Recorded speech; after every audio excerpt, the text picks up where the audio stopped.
बिस्मिल्लाहिर्रहमानिर्रहीम। तहरीक लब्बैक Pakistan city gap के ज़ेर एहतमाम एक लब्बैक या रसूलल्लाह सल्लल्लाहु अलैहि वसल्लम कॉन्फ्रेंस मुनक्कद हुई, जिसमें पाकिस्तान सुन्नी तहरीक पिंडी गेप के ज़िम्मेदारान शकील अहमद चिश्ती साहब, जाहिद साबर साहब और मौलाना गुलाम मुस्तफ़ा आज़म साहब, हाफ़िज़ अहमद अब्बास साहब और कारकुनान तहरीक लब्बैक पाकिस्तान और इलाका भर से कसीर तादाद में लोगों ने शिरकत की।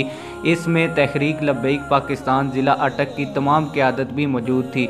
इस मौका पर पिंडी गेप की मारूफ समाजी शख्सियत मौलक मोहम्मद सलीम साहब, बमा साहबजादगान, लुकमान सलीम रिजवी ग्रुप बरादरी और 9 नए लोगों ने पाकिस्तान में निज़ाम मुस्तफ़ा के नफाज, तहफ़्फ़ुज़ शाइर इस्लाम, तहफ़्फ़ुज़ अक़ीदा, ख़त्म नबूवत, तहफ़्फ़ुज़ नामूस रिसालत और मुल्क व कौम की खिदमत के जज्बे के साथ तहरीक लब्बैक पाकिस्तान में शमूलियत का ऐलान कर दिया है।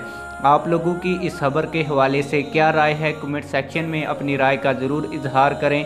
मिलते हैं किसी और वीडियो में। अल्लाह हाफ़िज़।